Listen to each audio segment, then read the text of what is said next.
Y hoy se incorpora, como le decía, Canadá a la renegociación del Telecán. Para hablar del tema, saludo a Armando Ortega, presidente de la Cámara de Comercio de Canadá en México. ¿Qué tal, Armando? Muy buenas tardes.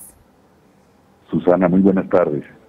Pues bueno, ¿cuál es tu primera lectura en torno al acuerdo entre México y Estados Unidos? Mira, la posición de la CANCHAM es la de saludar ese entendimiento bilateral entre México y Estados Unidos, Susana, porque sin duda todos reconocemos que ha sido una negociación extraordinariamente desafiante por todas las posiciones tóxicas que ha tenido sobre la mesa Estados Unidos. Entonces, en principio, los resultados de esa negociación bilateral, los que han trascendido, nos han explicado, son, yo diría que, bastante satisfactorios en vista de las muy complicadas, yo creo que las más complicadas circunstancias de cualquier negociación que haya tenido México.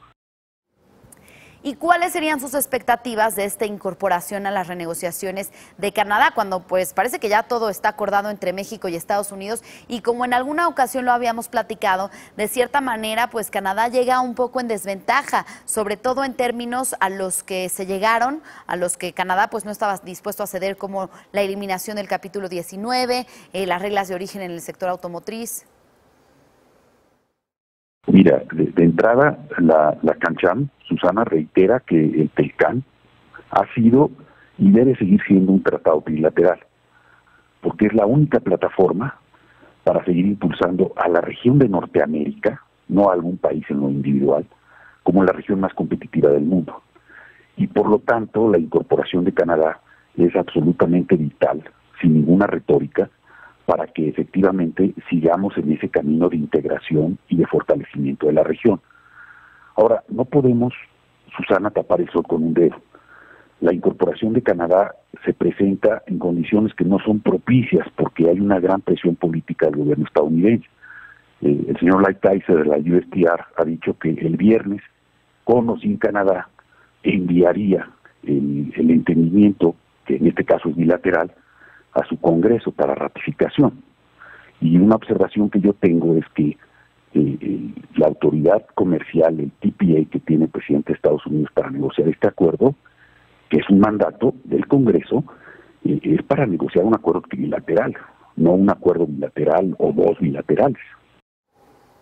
Bajo estas condiciones no propicias que mencionas, específicamente hablando de la presión bajo la que está Canadá, ¿de aquí al viernes se podría llegar a un acuerdo trilateral?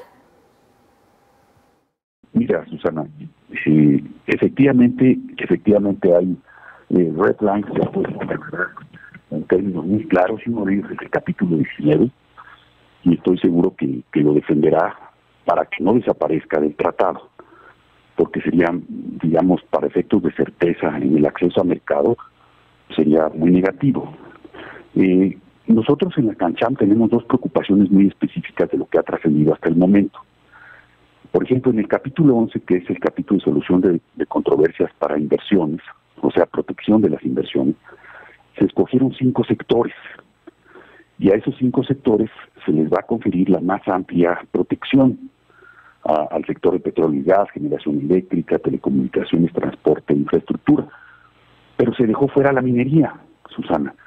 Y la minería es un sector fundamental en la relación bilateral de Canadá y de México, pero además el gobierno entrante del presidente electo, el señor Andrés Manuel López Obrador, ha manifestado que es un sector prioritario, entonces nos preocupa muchísimo. Y el otro tema es el que tú mencionabas del capítulo 19. ¿Qué sigue, Armando, si de aquí al viernes no se llega a un acuerdo trilateral, porque Canadá pues va a defender estos temas que ya mencionábamos? ¿Qué pasará con la relación Canadá-México y Canadá-Estados Unidos? Mira, aquí dirían los clásicos, Susana, que nos presentaríamos en una terra incógnita, porque jurídicamente, si este acuerdo se convirtiera de trilateral a bilateral, suponiendo que fuera una cosa fácil, que no lo es, claramente México y Canadá tienen de hecho ya tienen un Telcán 2.0 a través del CPTPP, del Acuerdo Transpacífico. Pero el punto es, ¿qué hacemos con un acuerdo en donde ha habido una inversión importantísima de talento y de esfuerzo desde hace más de un año entre los 3 países, pero sobre todo entre México y Canadá? Y bueno, en ese escenario hipotético que planteas, pues probablemente lo que tendríamos que hacer es convertir ese acuerdo trilateral entre nosotros en bilateral.